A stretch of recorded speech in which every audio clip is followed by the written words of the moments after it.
ำลังติดตามรับฟังสถานีวิทยุกระจายเสียงพระพุทธศาสนาแห่งชาติและสังคมคลื่นเพื่อการศึกษาพระพุทธศาสนาและวัฒนธรรมระบบ FM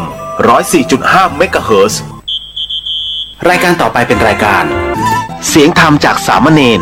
ดำเนินรายการโดยสามเณรสมพงษ์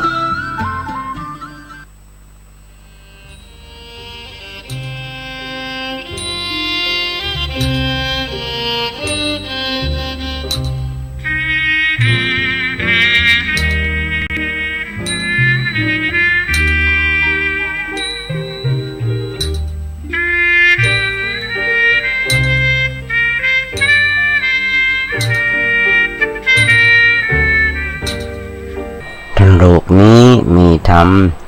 ประจำที่เมื่อทำดีจะไม่ดีมีที่ไหนมีสุขบ้างทุกข์บ้างช่างปะไรเป็นวิสัยของมนุษย์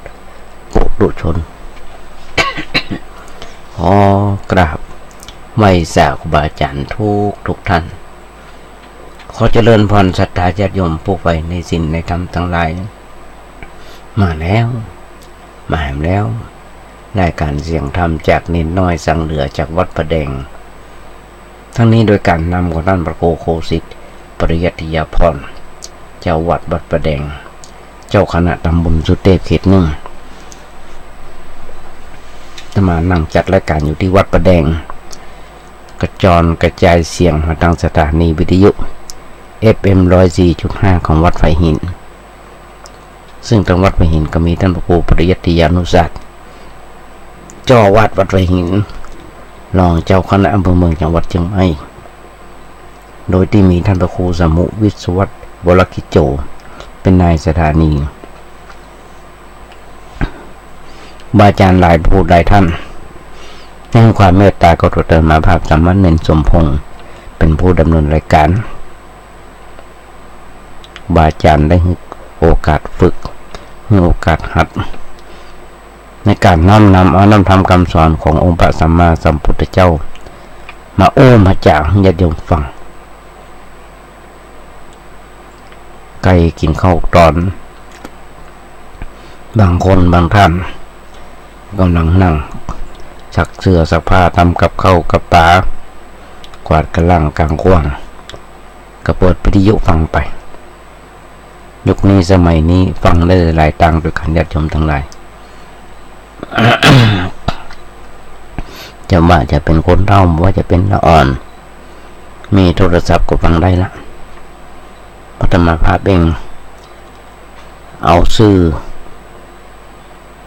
ที่เป็นประโยชน์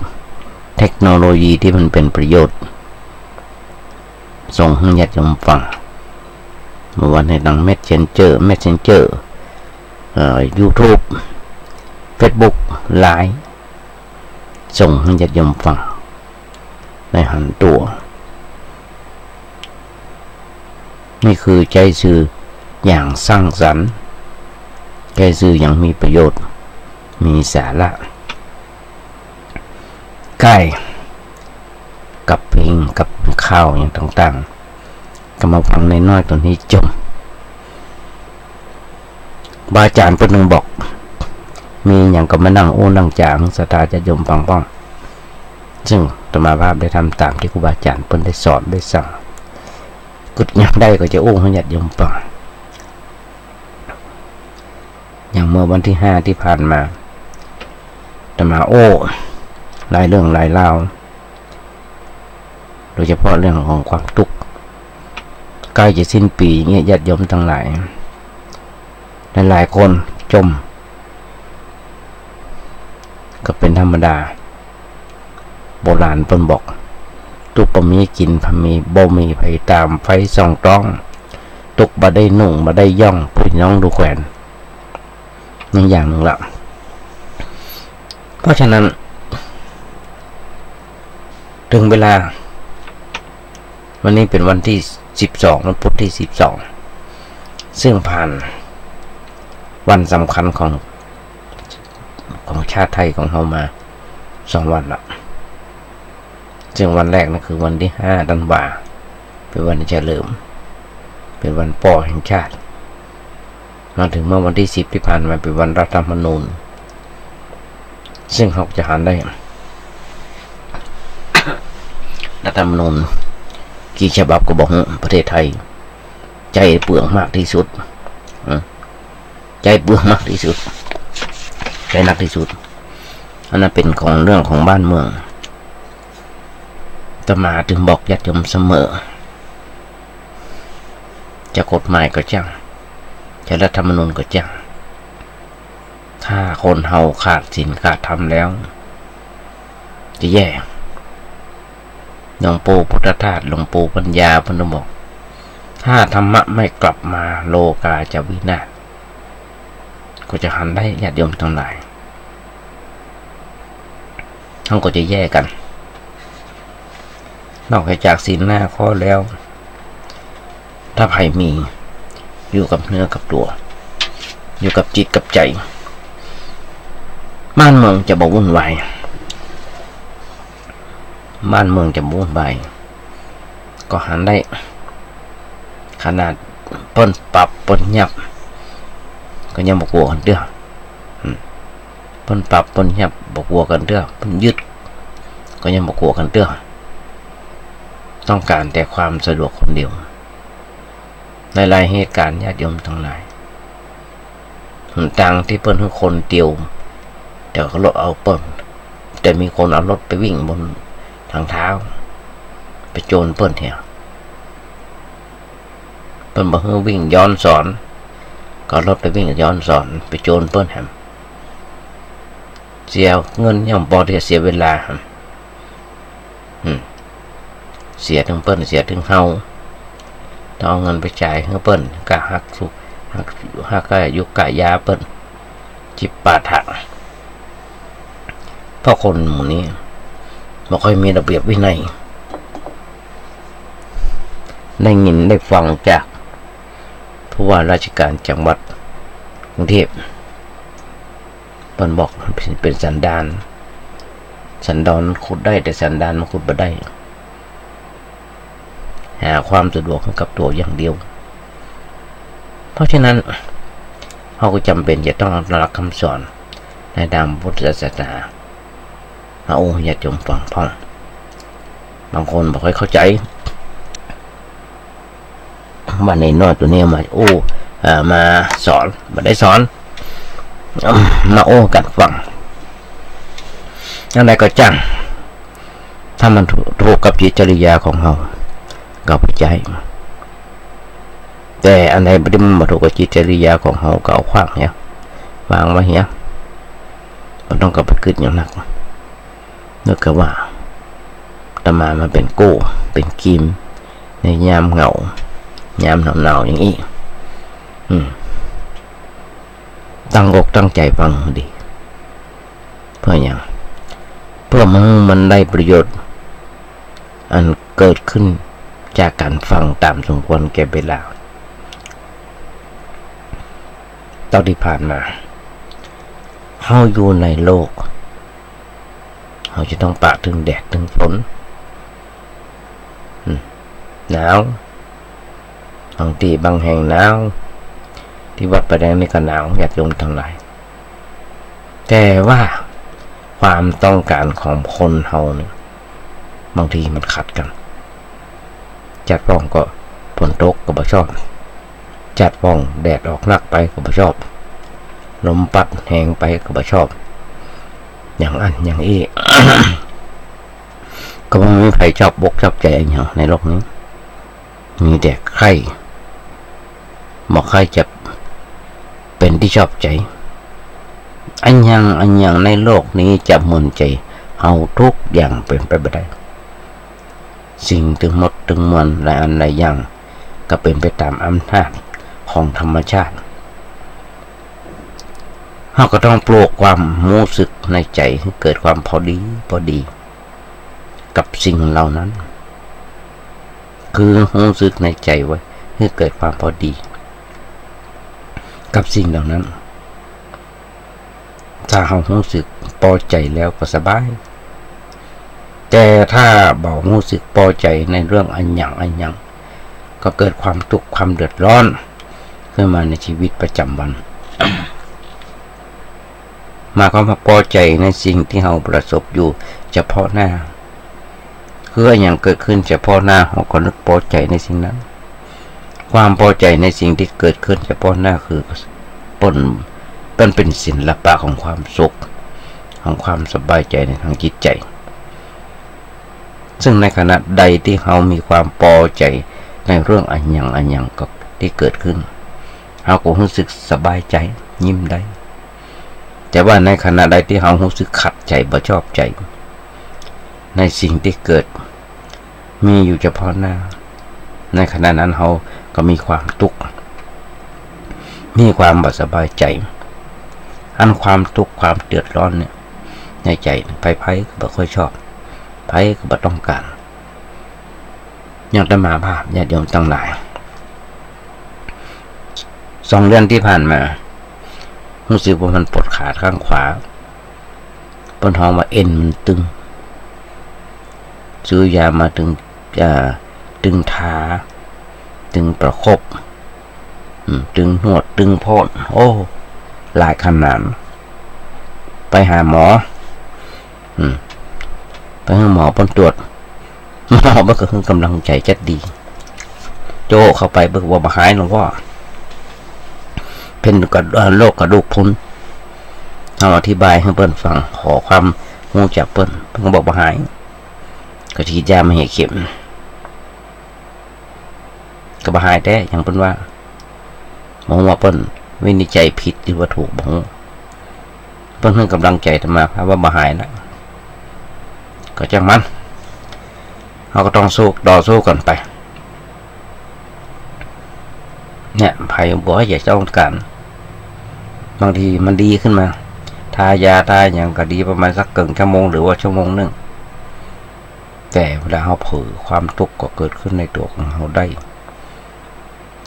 ที่ความทุกข์มันเกิดขึ้นได้เพราะความประมาทเผลอไปบ่ได้ใจปัญญาคิดตรึกตรองในเรื่องนั้นมันเป็นธรรมชาติ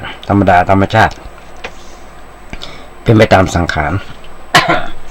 ญาติมาเคยญาติโยมฟังว่าโยมบาลเปิ้นได้ฝากจดหมายมาเตือนฉบับแรกก็ถึงบอกเปิ้นเอาวางไว้บนหัวว่าหัวเงานั้นงอกหรือยังฉบับที่2วางไว้ที่ปากว่าเขี้ยวหาเริ่มร้อนหรือยังตมาเนี่ยเริ่มละฉบับหนึ่งกับวางไว้ที่แขนตาหันดีอยู่ก็วางไว้ที่สังขารว่าเมื่อใดจะละสังขารก็ใกล้ละลุกก็โอยนั่งก็โอยเจ็บไปหมดเป็นหัวเข่าข้างขวาเดี๋ยวนี้มันจะเริ่มไปข้างซ้ายเห็นละวางในสมองไว้บนหัวก็เตือนละว่าเส้นเลือดในสมองตามภาพนั้นเริ่มตีเป็นเส้นที่2แล้วคงมาเม10เส้นที่3จริงที่จะด้วยมากก็คือโรคอัมพฤกษ์อัมพาตที่มันเอามาวางไว้ที่เส้นที่2มาเป็นมาเส้นที่2บ่สามารถจะสวดมนต์ได้บ่สามารถจะยัดยมฟังได้มันมีเสียงแม้กระทั่งปากตัวเก่าก็บังคับน้ำลายบ่ได้กว่าจะไปหาหมอกว่าจะได้กินยาอย่างเป็นอาทิตย์ที่จะหายแต่มันก็ยังมาปกติแต่ประเดี๋ยวยังกักอยู่ลิ้นพันกันอยู่นั่นเป็นธรรมดานึกเสียเราก็ต้องต่อสู้กันไปต้องใจปัญญาตรองในเรื่องนั้นพออันยังก็พอจะไปพอในอย่างด้านเดียวเหรียญมี2 ด้านจะไปพอไปในแง่ที่ว่ามันเป็นความจริงอย่างใดมันเป็นคุณเป็นโทษเป็นประโยชน์มีประโยชน์ของสิ่งนั้นเป็นอย่างไรเราพออย่างมหันชัดเจนตามที่มันเป็นจริงเมื่อเราพออย่างมหันชัดเจนตามที่มันเป็นจริงก็เป็นเหตุให้เกิดความทุกข์ ความเดือดเนื้อร้อนใจได้เพราะฉะนั้นในตามพระพุทธศาสนาก็มีหลักคำสอนว่าขอให้พออย่างทุกสิ่งทุกอย่างตามที่มันเป็นจริงหันอันอย่างทุกอย่างตามที่มันเป็นจริงๆความจริงของสิ่งนั้นมันเป็นอย่างไรถ้าก็พอให้มันหันชัดในสิ่งนั้นในขณะใดที่เราพอหันสิ่งนั้นชัดแจ้งตามที่มันเป็นจริงความหลงบ่มีความยึดถือในสิ่งนั้นบ่มีใจเฮาก็ว่างจากความยึดถือเมื่อใจว่างจากความยึดถือเฮาก็มีความสงบใจเพราะฉะนั้นพระพุทธเจ้าเพิ่นเลยสอนให้เฮาหัดพออันอย่างทุกอย่างที่มันผ่านเข้ามาในวิถีชีวิตของเฮาชัดหันชัดตามที่เป็นจริงอยู่ตลอดเวลาอาการที่เฮาจะพออันอย่างหันชัดจากตรงตรงไหน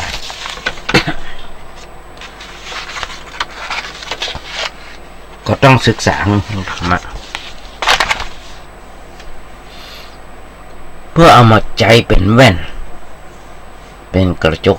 การในการพอจะมานะพอหนังสือค่อยหันตัวใดก็ต้องใจแว่นลำเดียวเนี่ยเป็นการประกอบการพิจารณาในสิ่งนั้นเขาจะได้เขาจะได้เข้าใจชัดเจนขึ้นเขาเลยต้องพออย่างน้อยๆต้องไปวัดฟังธรรมพ่อเปิดวิทยุฟังเน้นน้อยนี่พ่อจะมาบอกญาติโยมทุกครั้งFM 104.5 ของวัดไฟหินมีตลอด24ชั่วโมงญาติโยมเปิดเข้าไปเถอะหนังสือหนังหาญาติโยมจะโทรศัพท์มาขอก็ได้แต่มาจะส่งถึงบ้านหนังสือซีดีมีให้ญาติโยมฟรีมันต้องเสียสตังค์อ่านหนังสือทางศาสนาพ่อหรือไม่ก็ไปสนทนาแลกเปลี่ยนความคิดความหันในด้านธรรมะกับผู้ที่มีความรู้ความเข้าใจพ่องแต่ว่าในเรื่องการสนทนานั้นนี่สำคัญญาติโยมทั้งหลายจะมาขอแนะนำว่าอย่างหนึ่ง คืออย่าสนทนากันด้วยความยึดติดในทิฏฐิความคิดความหันของตัวคนเฮาเวลาที่สนทนาอย่างกันมักจะโต้เถียงกันหน้าดำคำเกลียดหน้าดำหน้าแดงการเถียงกันในอย่างนั้นมันเป็นการธรรมะที่ไม่ใช่เป็นธรรมะแต่ว่าเอาตัวของเขาเข้าไปตัวของตัวก็เป็นตัวแห่งความยึดติดในทิฏฐิอย่างบางสิ่งบางอย่างสำคัญว่าเรื่องของตัวนั้นเป็นเรื่องที่ถูกเรื่องของคนอื่นเป็นเรื่องที่ผิดที่นี้เมื่อไปกับไผ่ถ้าเฮาอย่างบัดตรงกับความคิดความหันของตัวก็คัดค้านสิ่งนั้นไปหมดอย่างนี้ก็บ่เกิดปัญหาบ่เกิดปัญญาพระพุทธเจ้าเพิ่นของเฮาเพิ่นแนะนำในเรื่องอย่างใดเพิ่นบอกว่าภิกษุทั้งหลายเมื่อเธอได้ฟังไผก็ตามอันยังที่เกี่ยวกับธรรมะเกี่ยวกับข้อวัดปฏิบัติพอเธออย่าคัดค้านอย่ายอมรับในสิ่งนั้นเพิ่นถึงหลักไว้2อย่างคืออย่าคัดค้านแล้วก็อย่ายอมรับทันทีฟังแล้วเอาไปพิจารณาด้วยปัญญาของเฮาเมื่อเปรียบเทียบกับสิ่งที่เฮาเคยเข้าใจถ้าสิ่งนั้นมันเข้ากันได้กับเรื่องที่เคยเรียนเคยศึกษาก็ยอมรับในสิ่งนั้นได้แต่ถ้าหากว่าเฮาเอาไปคิดไปไต่ตรองด้วยอุบายที่แยบคายแล้วแต่มันเข้ากันมาได้กับอย่างหลายๆสิ่งหลายๆอย่างเฮาก็บ่ไปยึดมันเฮาก็บ่ไปยึดในความคิดความหันนั้น การสนทนากันในแง่อย่างมันมีเรื่องทะเลาะเบาแว้งกันมันมีการที่จะเถียงอันอย่างกันเพื่อเป็นความบุ่นวาย พอเฮารับฟัง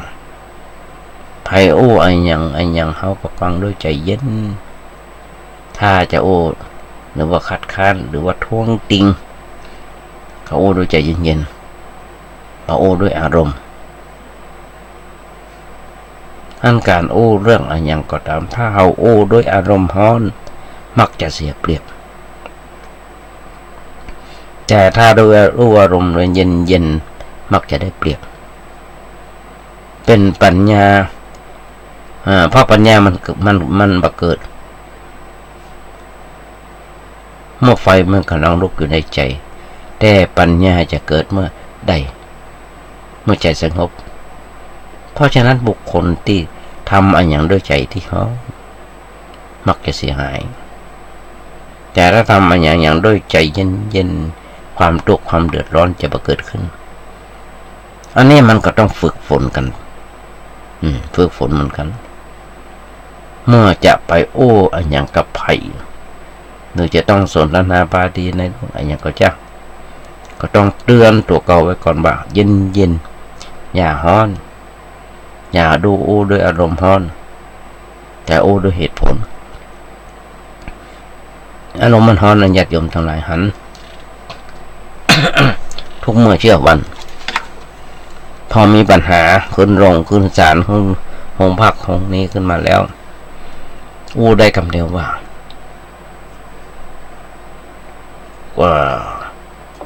อู้ได้คำเดียวว่าอย่างก็นะที่เขาจังชอบโอ้กันวุฒิภาวะต่ำหรือว่าอย่างก่อนเนี่ยวุฒิภาวะต่ำความหูความหลง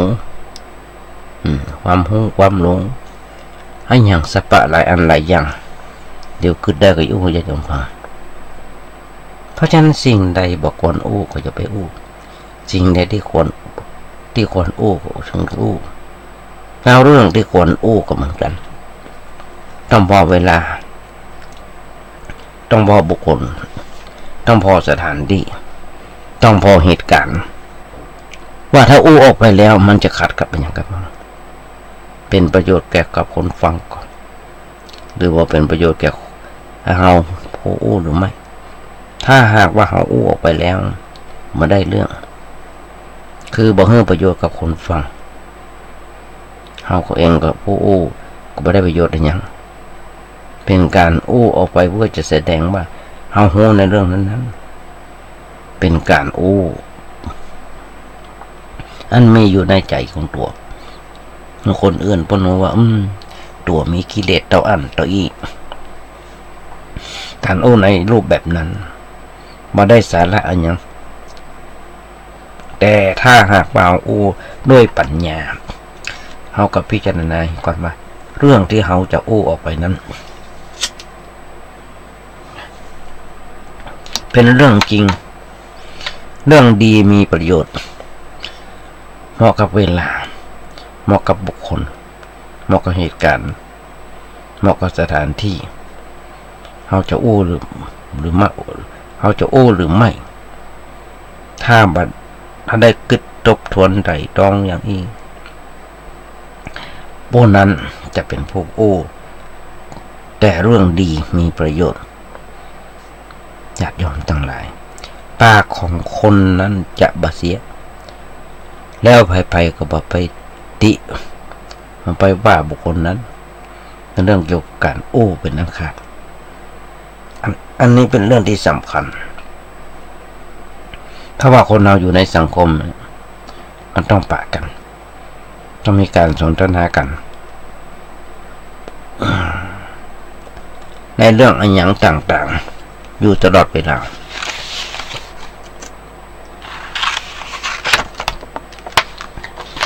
เลยต้องใช้หลักธรรมะเข้าไปเป็นเครื่องประกอบเป็นเครื่องประกอบเมื่อการอู้จาวิสาสะได้เป็นไปในทางที่ถูกที่ชอบตามกฎเกณฑ์ตามหลักพระพุทธศาสนา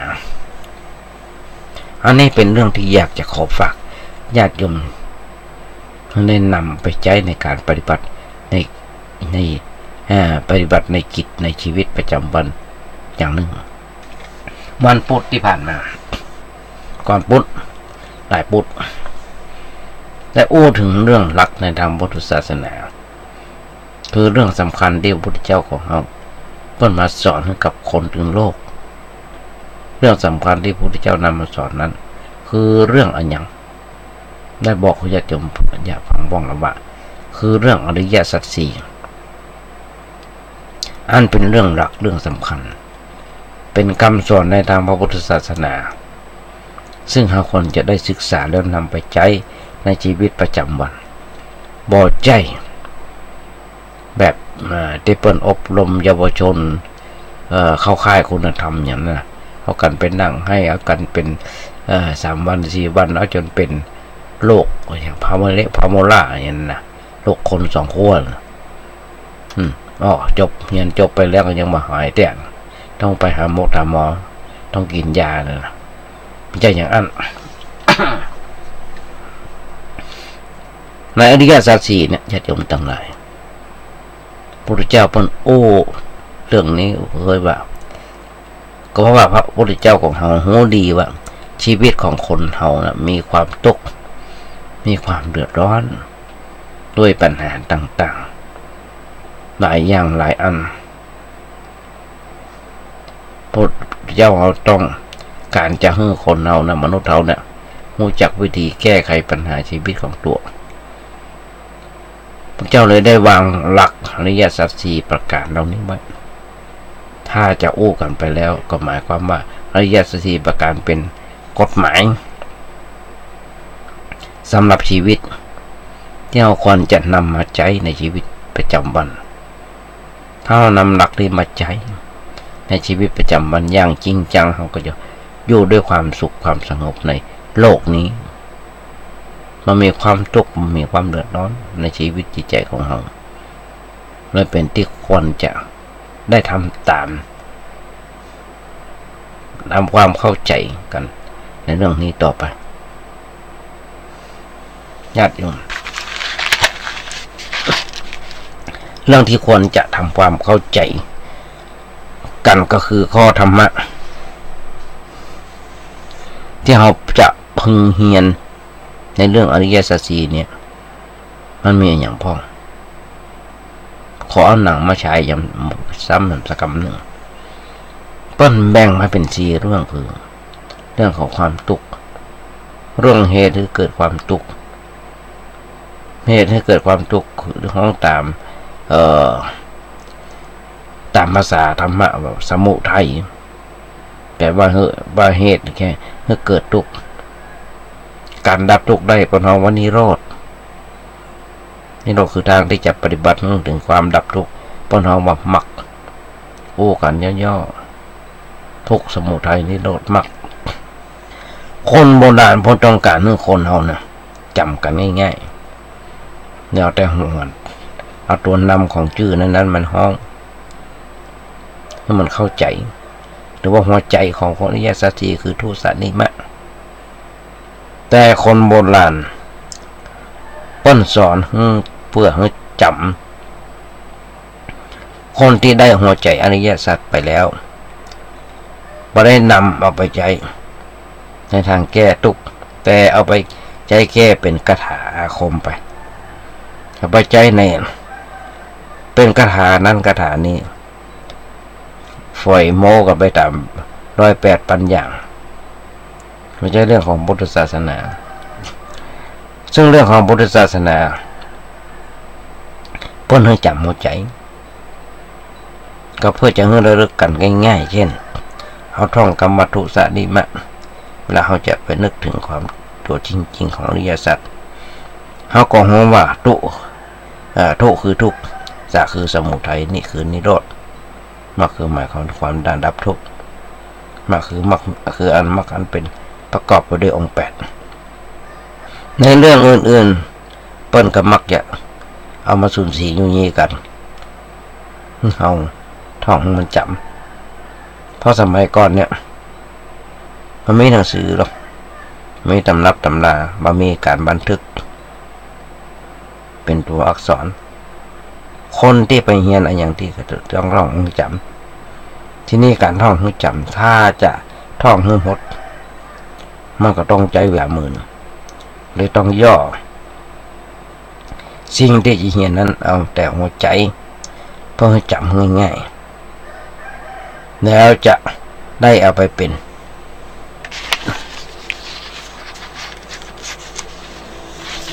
หลักในการศึกษาต่อไปเพราะฉะนั้นของญาติโยมจำเอาหัวใจนี้ไว้โดยว่าทุกสะนี้มากทุกคือทุกสะคือสมุทัยเหตุให้เกิดทุกนี่คือนิโรธมาถึงความดับทุกข์ได้นั่นคือมรรคประกอบด้วยองค์8อันเป็นข้อปฏิบัติเพื่อให้ถึงความดับทุกข์สำคัญญาติโยมทั้งหลายคำว่าทุกข์นั่นหมายถึงอะไรหมายถึงความบาสบายที่เกิดขึ้นทางกายทางใจทุกข์ทางกายก็มีทุกข์ทุกข์ทางกายก็มีทุกข์ทางใจก็มีแต่ว่าความจริงตัวทุกข์แต่มันอยู่ที่ใจเพราะว่าใจของเราเนี่ยเป็นหัวหน้า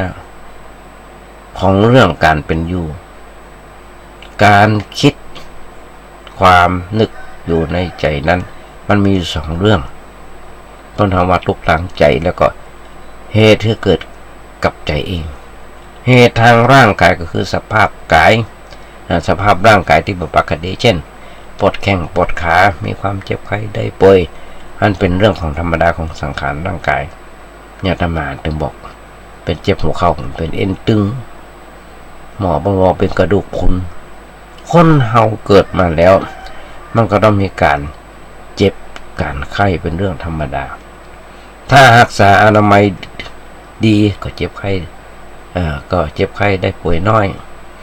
แต่รักษาอนามัยบดีเฮาก็เจ็บไข้ได้ป่วยหนักซึ่งเวลาใดร่างกายมันผิดปกติก็เป็นความทุกข์เรื่องใจล้วนๆมันเป็นเรื่องเกี่ยวกับความอยากที่เกิดขึ้นในใจยากในเรื่องอันยังต่างๆ108ประการขณะใดใจยากในอันยังก็เกิดความทุกข์เพราะเรื่องนั้นถ้ายังมาได้สมใจก็เป็นทุกข์ถ้าได้มาสมใจแล้วก็ยังเป็นทุกข์ต่อไปมันมีปัญหาที่จะให้เกิดความทุกข์ทั้งนั้นทั้งมีและบ่มีทั้งได้และบ่ได้ห้องว่าเป็นเหตุให้เกิดความทุกข์ทั้งนั้นสำหรับบุคคลผู้มีปัญญาญาติโยมลองคิดกันถ้าเมื่อกี้วันเราจะมีการเลือกตั้งสสหรือสวและอย่างต่างๆที่มีการเลือกตั้งเกิดความทุกข์ละถ้าได้ก็ทุกข์บ่ได้ก็ทุกข์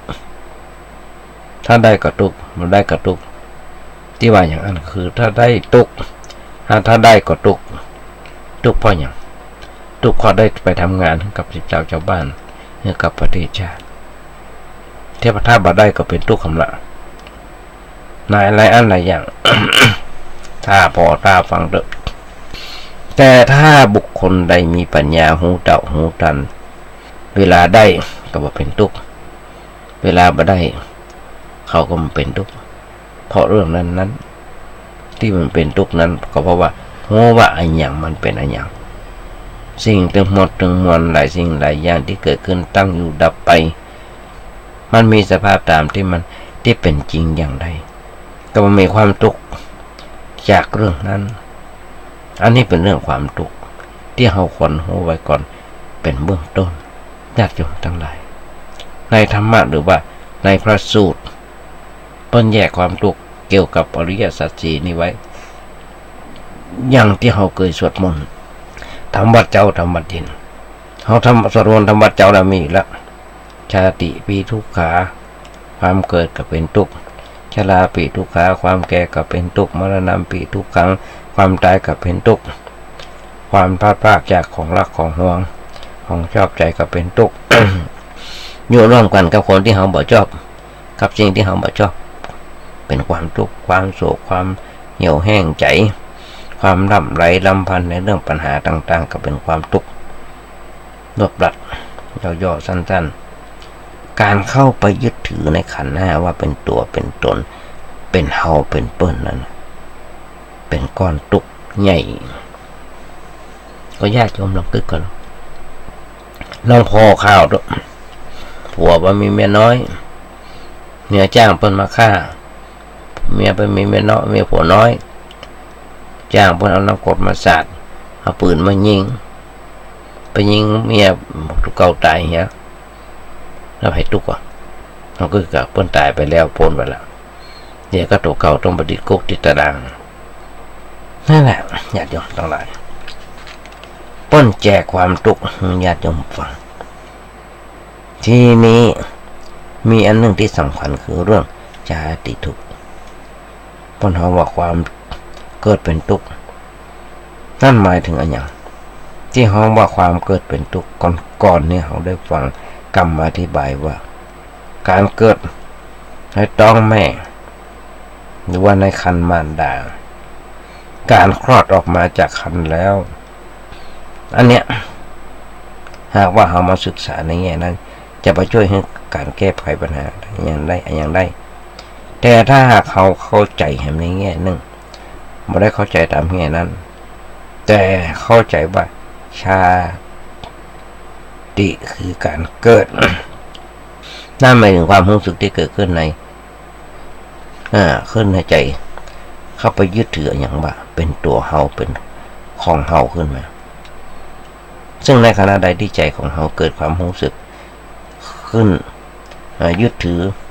ในเรื่องอะไรอย่างขึ้นมาแล้วในขณะนั้นแหละป้นเฮาว่าชาที่เกิดขึ้นในใจของเฮาความเกิดแห่งความยึดถือลงไหลมัวเมาเรื่องอะไรอย่างต่างๆคือชาติปิทุกขา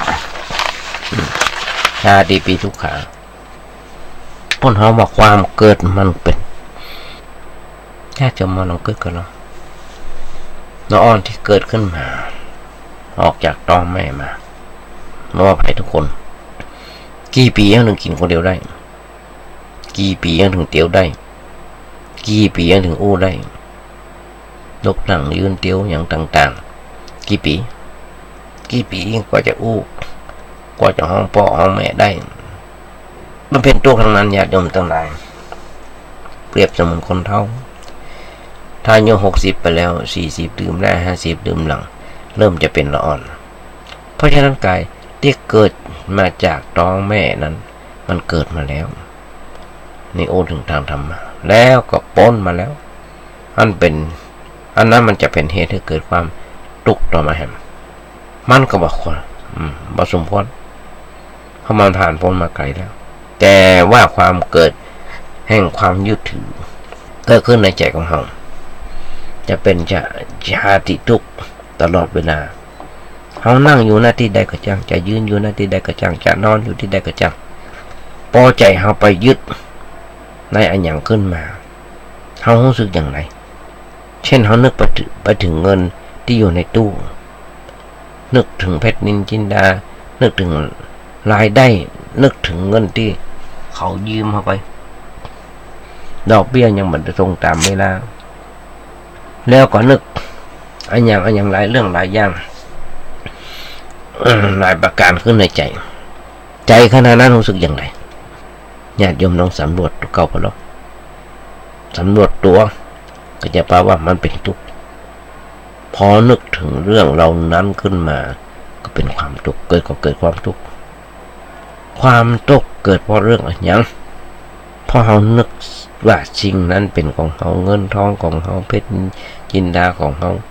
การงานนั้นของเราลูกของเราหลานของเราสามีภรรยาของเรากิจการอย่างนั้นอย่างนี้เป็นของเราชาติของเราบ้านเมืองของเราเกิดไปในหลายแง่หลายมุมซึ่งในขณะใดที่เราเกิดเรื่องอะไรอย่างด้วยอำนาจความยึดความติดในสิ่งนั้นขณะนั้นก็เป็นความทุกข์ก็เกิดขึ้น ขอให้จำหลักนี้ไว้ว่าเป็นขั้นต้น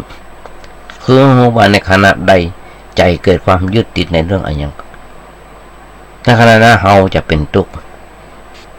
เมื่อจำกรรมนี้ไว้ได้ว่าไว้แล้วก็ต้อง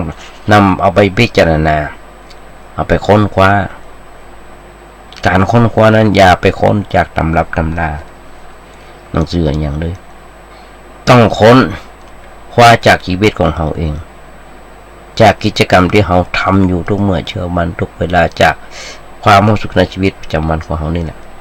ว่าเมื่อมีความคิดอันอย่างเกิดขึ้นแล้วมันเป็นอย่างไรต่อไปเราลองสังเกตบ้างแล้วลองสังเกตความเป็นอยู่ของเราเองเช่นเราเกิดความคิดอย่างนั้นขึ้นในใจมันจะเป็นความคิดที่ร้อนหรือว่าเย็นเป็นสุขหรือว่าเป็นทุกข์ความกังวลห่วงใยหรือว่ามีความสงบในภายในสบายใจให้ญาติโยมลองกึศลองนำไปพินิจพิจารณาคอยสังเกตตัวเก่าคอยสังเกตจิตใจของเราแล้วจะปะความจริงว่าตัวความทุกข์ที่เกิดขึ้นในใจมันทุกข์เพราะว่าความยึดถือนั่นเองพอใจทุกข์เพราะเรื่องอะไรอย่างพอเกิดความยึดถือในใจในเรื่องอะไรอย่างก็ตามเขาก็มีความทุกข์เพราะสิ่งนั้นอันนี้แหละคือความหมายของคำว่าชาติปิทุกขาญาติโยมสวดมนต์ว่าชาติปิทุกขาความเกิดเป็นทุกข์หมายถึงว่าความรู้สึกยึดถือในเรื่องอันยังเกิดขึ้นในใจของเราในขณะใดความทุกข์ยังลงสู่ชีวิตของเราเมื่อนั้นอันนี้คือหลักความจริงของอริยสัจในเรื่องชาติความเกิดก็เป็นทุกข์ถ้าเราเข้าใจชาติคือเกิดความอย่างอี้ก็จะเราก็จะดีดออกความทุกข์ออกจากตัวเราได้มันง่ายแต่ถ้าเราไปเข้าใจนี่ไงว่าเกิดจากท้องแม่แล้วตายเข้าลงตายเข้าลงไปเป็นชาติหนึ่งมันก็ได้มันก็แก้อย่างมาได้เพราะว่าความเกิดนั้นมันผ่านพ้นมาแล้วมาเมินแล้วตัวสมบูรณ์ทุกสิ่งทุกอย่างมาใช้วิธีทางแก้ไขความทุกข์ตามหลักของพุทธศาสนาซึ่งในลักษณะธรรมะทางพุทธศาสนาต้องการชี้ให้เราเข้าใจว่าความทุกข์เกิดจากความยึดถือในเรื่องอันยังต่างๆในขณะใดที่ความยึดถือในเรื่องอันยังเกิดขึ้นในใจของเราว่าชาติเกิดขึ้นแล้วชาติหนึ่งแล้วมาเกิดความรู้สึกอย่างนั้นขึ้นมันก็สร้างต่อไปมันก็ต้องสร้างต่อไปที่เขามีภพมีภพกรรมภพหมายถึงว่าความคิดที่เราส่งไปในเรื่องนั้นส่งไปในเรื่องกามารมณ์เพราะว่าเกิดในกามภพถ้าเรา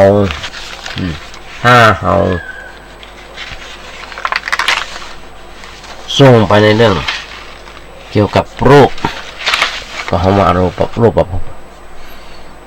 ถ้าส่งไปในเรื่องที่บ่มีรูปบ่มีร่างเป็นความคิดฝันของเขาเองก็เขาว่าไปเกิดอยู่ในอรูปภพของเขามันเป็นไปเกิดในกามภพก็ได้ในอรูปภพก็ได้อรูปภพก็ได้สุดแล้วแต่ความคิดที่มันเกิดขึ้นในใจของเราสร้างอารมณ์ขึ้นในใจของเราแล้วในขณะที่เราที่นั่งฝันสร้างอารมณ์ประเภทต่างๆขึ้นในใจนั้นขอเข้าใจว่านั่นแหละรากฐานของความทุกข์ความเดือดร้อนเป็นทุกข์เพราะอย่างเป็นทุกข์เพราะเราไปยึดว่าสิ่งนั้นเป็นของเราแล้วเราคิดต่อไปว่าสิ่งนั้นอยู่กับเราตลอดไปแต่ว่าสิ่งนั้นจะคงก็สิ่งนั้นคงจะมาอยู่กับเราตลอดไปก็มีความวิตกกังวลก็ว่าสิ่งนั้นจะแตกสลายไปกลัวขโมยมันจะมาลักเอาไปกลัวว่าเราจะเจ็บไข้ได้ป่วยเราจะจากสิ่งนั้นสิ่งนี้ไปค ความคิดอันเนี้ยมันมาจากความยึดถือประการต้นที่โอผ่านมาน่าเห็นนักหนาป้าหลายเรื่องหลายอันล้วนแล้วแต่เป็นเรื่องที่สร้างความทุกข์เพิ่มขึ้นในใจของเราทั้งนั้นอันนี้แหละคือชาติปิทุกขาเป็นเรื่องที่เราควรจะเข้าใจตรงกันต้องไว้ก่อนเป็นเบื้องต้นเราเข้าใจคำว่าชาติปิทุกขาถูกตรง แล้วมันเป็นการง่ายที่จะศึกษาในเรื่องต่อไปแต่เข้าใจคำว่าชาติปิทุกขาความเกิดเป็นทุกข์ถูกต้องแล้วการแก้ไขปัญหาชีวิตจะเป็นการบาสะดวกเพราะจะไปแก้ที่ไกลไม่ได้แก้ที่ใกล้ตัวไม่ได้แก้ที่ตรงจุดแต่ไปแก้อยู่ที่รอบๆตัวเหมือนกับคนที่คันทั้งหลังหน้าหัวคนอื่นเก่าหื้อคนที่เก่านั้นเพิ่นบอกว่ามันคันตัดได้เก่าซ้ายเก่าขวาเก่าซ้ายเก่าขวาผมบอกว่ามันยังถูกเก่าไม่คนนั้นก็เก่าแฮมก็ยังมาถูกเก่าไม่เพราะฉะนั้นญาติโยมทั้งหลายอย่างบนว่าคนกินคนใจไม่ได้ทำคนทำไม่ได้ใจฉันได้ก็ฉันมันมาตรงจุดการแก้ไขปัญหาต่างๆในเรื่องเกี่ยวกับความทุกข์นั้นเกิดจากความยึดถือในเรื่องอันยังด้วยเหตุโดยความหลงไหลด้วยความงมงายความมัวเมาในสิ่งนั้นจะเป็นเหตุจนเกินเหตุจนเป็นเหตุให้เกิดความทุกข์ขึ้นเขาก็แก้ที่จุดนั้นนะแก้ที่จุดความยึดถือเขาก็แก้ง่ายขึ้นเขาว่าเขาหูจักจุดมันแล้วเหมือนกับว่าเขาคันตัดใดแล้วเก่ามันถูกทันทีอันนี้แหละประการหนึ่งซึ่งอยากจะให้ญาติโยมเข้าใจถูกต้องไว้ในเรื่องนี้ในเรื่องชาติปีทุกขาส่วนชราปีทุกขาความแก่เป็นทุกข์อย่างใดอันนี้บ่ยากบ่ยากเรื่องความแก่เป็นทุกข์ญาติโยมทุกคนที่ฟังธรรมาภาพอยู่ส่วนมากจะเป็นคนเฒ่าคนแก่ส่วนมากจะเป็นคนเฒ่าคนแก่เมื่อเป็นคนแก่รู้ความแก่เป็นทุกข์อย่างใดนั่งอยู่จะลุกขึ้นเป็นอย่างไรอาตมาขอบอกมาบทอยู่ที่วัดประแดง30 กว่าปี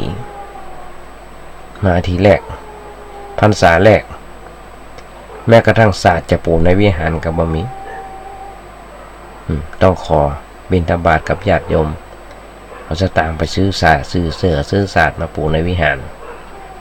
จากนั่งพื้นจากวันนั้นจนถึงวันนี้ญาติโยมทั้งหลายที่มาวัดประแดงจากนั่งพื้นประเดี๋ยวนี้ต้องนั่งเก้าอี้แถมพอสวกไม่เต้าด้วยก็มีเพราะฉะนั้นนี่แหละความทุกข์ที่เกิดขึ้นจากความชรานี่มันหมายถึงว่าเราบ่เข้าใจในการที่ร่างกายมันเปลี่ยนแปลงไปเราบ่อยากจะให้หัวมันหัวมันงอกอยากจะให้ดำมันตลอดเวลาในบางงอกแล้วบางคนยังอุตส่าห์หายุกหายามาย้อมผมนั่นหรอกย้อมให้เพื่อนอย่างพ่อหลอกตัวเก่าไปวันๆพ่อซองก็จะว่ายังดำอยู่เนี่ยยังดำอยู่ลองเกิดความจริงมันจำเป็นนะปล่อยให้มันหลอกที่จะต้องหลอกตัวเก่านั้นเรานึกพอใจว่าผมขาวมันก็เข้าท่าผมขาวมันก็เข้าท่าเหมือนกันที่วัดประแดงนี่มีโยม2 ท่านโยมแม่กับโยมเป็นแม่คนลูกคนเพิ่นมาย้อมญาติโยมทั้งหลายนอนแต่60 70 80ละมันย้อมบ่อยมันสีขาวๆอยู่นะเพิ่นบอกเพิ่นพอใจเพราะฉะนั้นลักษณะของความเป็นผู้ใหญ่ เป็นผู้มีอายุ แล้วก็จะได้เป็นเครื่องเตือนจิตสะกิดใจให้เขาบ่ประมาทบ่มัวเมาในชีวิตในความเป็นอยู่แต่ถ้าเราไปย้อมให้มันดำเมื่อมันขาวแล้วก็เท่ากับว่าเราหลอกตัวเก่ามันยังเป็นคนชอบหลอกตัวเองแล้วก็หลอกมันไปบ่อยๆมาผมหัวยังมางอกมาเท่ามันนี่แหละเป็นมอฝืนกฎธรรมชาติบางคนญาติโยมทั้งหลายเคี้ยวในปากมีซักซี่แล้วแต่เฮาโพหันเต็มปากเพราะอย่างพอไปใส่เคี้ยวมาใหม่อันเก่าหมดไปละหมดไปเมินละถ้ามาภาพนี่ก็เอาออกไปละ3 ซี่ละยังหมดเนี่ยอยู่ด้วยร่างกายของเขาเปลี่ยนไปตามสภาพแต่ว่าเขาไม่อยากจะให้มันเปลี่ยนทุกคนก็บ่ชอบแก่ทั้งนั้นบ่ชอบหูผมงอกบ่ชอบหูฟันร่วงฟันรุดบ่ชอบหูตามืดหูตึงบ่ชอบหูหนังเหี่ยวมันยังมันเป็นคนหลังค่อมหลังโกงบ่ชอบความจำรุดทรุดโทรมของทุกส่วนของร่างกายเฮาอยากให้มันคงเดิมความทุกข์ก็เกิดขึ้นตัดเนี่ยทุกข์เกิดขึ้นเพราะว่าอย่างเฮาบ่ยอมรับความแก่ของสังขารร่างกาย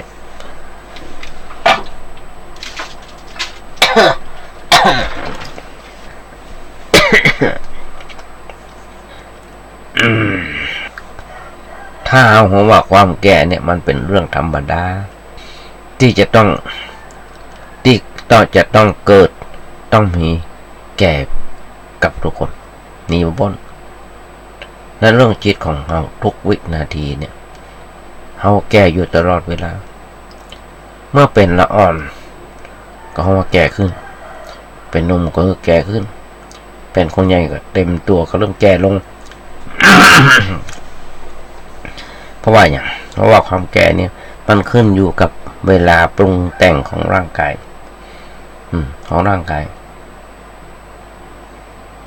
บางคนก็แก่ลงช้าแต่บางคนก็แก่ลงไว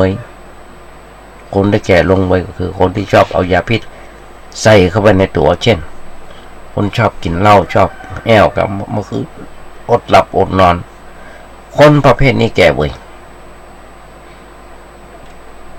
อย่างสมาภาพผ่าจมูกกันรุ่นเดียวกันรุ่น60ไปประเด็นนี้เหลือบางทีคนพโมที่มันมีนะก็คือกินเหล้าบางคนเคี้ยวมีละแต่มานี่ก็3 วันดี4 วันไข้เรื่องเคี้ยวเหมือนกัน3 วันดี4 วันเป็นเจ็บทั้งนอกและเจ็บทั้งในเดี๋ยวเหงือกบวมสะปะคือคนที่ชอบเอายาพิษใส่เข้าไปในตัวเช่นคนชอบกินเหล้าชอบไปอย่างเมื่อคืนอดหลับอดนอนคนประเภทนี้แก่เว้ยร่างกายชำรุดทรุดโทรมเร็วแต่ถ้าเป็นคนรู้จักรักษาอนามัยพักผ่อนเป็นเวลากินข้าวปลาอาหารถูกต้องความแก่ก็จ้าแต่ว่ารวมแล้วมันก็แก่เนี่ยก็แก่อยู่นั่นแหละหนีไปจากความแก่บาปนเราต้องแก่เป็นธรรมดาแต่ว่าจิตใจของเรานี่มันไม่ยอมแก่ถ้าไผมาตักเราว่าปีนี้พอแล้วมันแก่ไปเนาะมันไม่ไผชอบสักคนนี้แต่ถ้าคนอื่นมาตักเขาว่าดูยังหนุ่มยังแข็งแรงดีเนี่ยยิ้มเป็นโอ้ญาติโยมทั้งหลายเดี๋ยวพอเวลาหมดละมาจมละเรื่องตุกหันดีหันได้ว่าต้องนำรายการให้จากญาติโยมไปละเอาไว้มาปากกันในวันพุธต่อไปเพราะฉะนั้นญาติโยมทั้งหลายก่อนจะทำรายการให้จากญาติโยมไป ก็ใครเอางานบุญงานกุศลอู้เอิ้นอยากจะฟังสักหน่อย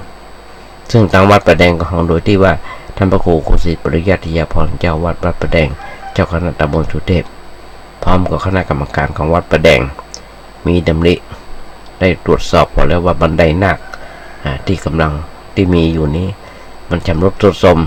ปูนมันหมดอายุแล้วก็ต้องมีการซ่อมแซมแปลงซ่อมแซมมาได้แปลงใหม่ซ่อมแซมอันใดที่บดีก็จะแปลงก็จะซ่อมขออู้เอิญบอกผมญาติโยมทั้งหลายรายละเอียดต่างๆยังมีเตี้ยสำหรับตัวอาตมาพาต้องโทรไปถามท่านพระครูเจ้าวาดคนเดียวเบอร์ผมมีอยู่ว่า0818815690 0818815690ญาติโยมทั้งหลายรายการนี้เป็นรายการเสียงธรรมจากในน้อยสังเหลือก็หวังว่าคงญาติโยมคงได้อันยังมานักก็น้อยต้องกราบขอบพระคุณในน้ำจิตน้ำใจของครูบาอาจารย์ที่คอยสั่งคอยสอนคอยติคอยชมโดยเฉพาะท่านพระครูสมุทรวิศวัตรวรกิจโจในสถานีได้เมียนั่งเฝ้านั่งเปิดเสียงต้องขอกราบขอบพระคุณในน้ำจิตน้ำใจของท่านพระครูสมุทรวิศวัตรด้วยพร้อมดังนี้ญาติโยมทั้งหลายวันนี้ก็อาจจะเป็นวันเกิดของใครคนใดคนหนึ่งพระขออำนวยพรมุ่งศรัทธาญาติโยมทุกท่านขอมีความสุขมีความเจริญคิดสิ่งหนึ่งสิ่งใดส่งความมุ่งมั่นปรารถนาขอญาติโยมอย่าเจ็บอย่าไข้กันเลยวันนี้คงได้อย่างมันนักก็น้อยวางใจไปนี้ญาติโยมคงได้อย่างมันนักก็น้อยท้ายรายการนี้ขออำนวยพรญาติโยมทั้งหลายทุกท่านมีความสุขมีความเจริญคิดสิ่งหนึ่งสิ่งใดส่งความมุ่งมั่นปรารถนาขอญาติโยมอย่าเจ็บอย่าไข้กันเลยพอจะเลินพอ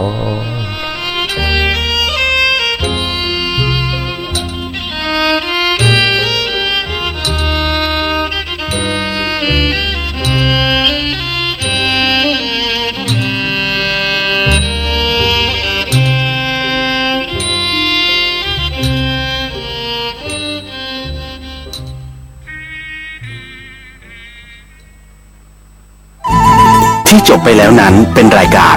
เสียงธรรมจากสามเณรดำเนินรายการโดยสามเณรสมพงษ์